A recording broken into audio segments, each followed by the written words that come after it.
Quelle couleur choisir pour le CV? Bonjour, je suis Robin Zuffray, conseiller en orientation. Alors niveau couleur, il y a quelques règles. Disons, toutes les couleurs peuvent s'utiliser dans tous les domaines déjà, commençons par là. Le principal, c'est vraiment que votre couleur vous plaise, que vous soyez à l'aise avec quand vous posez le CV sur la table, que voilà, vous soyez tout à fait à l'aise avec la couleur qu'il y a sur la table. Alors quelques conseils pour éviter les fautes de goût. Alors premièrement, choisissez une couleur. Juste une, n'en mettez pas trois, n'en mettez pas quatre.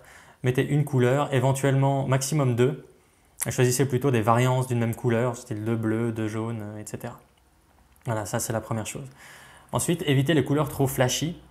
Ça ne donne pas forcément une bonne impression, ça peut faire un peu trop bariolé, donc évitez ça. Préférez plutôt la sobriété. Par contre, évitez les couleurs trop claires aussi, parce que si c'est trop clair, déjà ça ne s'imprime pas bien. De manière générale, voilà, si vous choisissez une couleur, essayez de l'imprimer pour voir comment ça donne en version papier. Des fois, ça donne très bien sur l'écran, puis sur le papier, ça ne donne pas forcément bien. Et pensez que les recruteurs, souvent dans les RH, impriment le CV en noir et blanc. Donc imprimez-le en couleur pour voir et imprimez-le en noir et blanc aussi. C'est possible que ça donne très bien sur l'écran en couleur et qu'en noir et blanc, tout d'un coup, il y a des choses qu'on ne voit plus ou que c'est plus très clair ou c'est plus très beau. Donc pensez-y, les couleurs très claires, ça ne donnera pas très bien en noir et blanc. Voilà. Ensuite, une autre astuce, c'est d'utiliser la couleur de l'entreprise aussi. C'est comme pour la police. Utiliser la même couleur. Voilà, l'entreprise veut donner un certain message, dégager certaines valeurs avec une couleur. Donc si vous avez le doute, vous pouvez simplement prendre la couleur de l'entreprise. Voilà pour ça. Ensuite, alors il y a différentes couleurs. De nouveau, toutes les couleurs peuvent s'utiliser dans tous les domaines, je le répète. Mais il y a plusieurs couleurs qui ont été testées en fait dans différents domaines.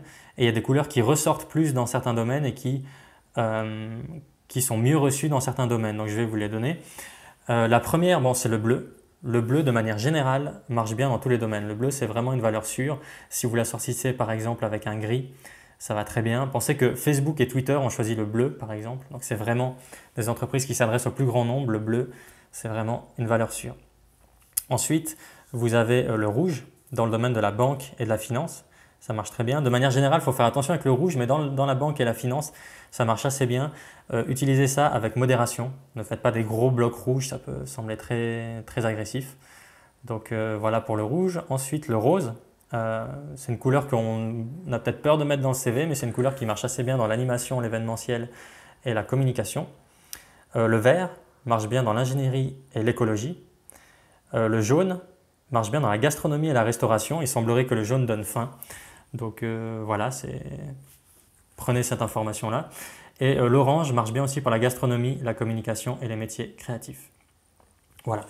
Donc ça, c'est simplement quelques indications. Si vous avez des doutes ou si vous préférez, voilà, selon votre domaine, prendre une couleur, voici les indications. Tout ça, c'est dans la description ci-dessous si vous voulez relire.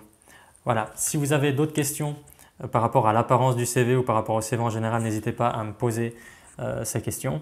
Si cette vidéo vous a aidé, n'hésitez pas à mettre un petit pouce like et à vous abonner si vous voulez avoir les prochaines vidéos. Si vous êtes actuellement en recherche d'emploi, j'ai créé pour vous un PDF qui vous permet de faire l'état des lieux de votre recherche d'emploi et d'améliorer des points cruciaux pour vraiment que vous puissiez vous démarquer des autres et avoir la place que vous méritez. Donc c'est dans la description, vous pouvez le télécharger gratuitement. Nous on se voit dans une prochaine vidéo. D'ici là, ne négligez rien, ne lâchez rien et ça finira par passer. À tout bientôt.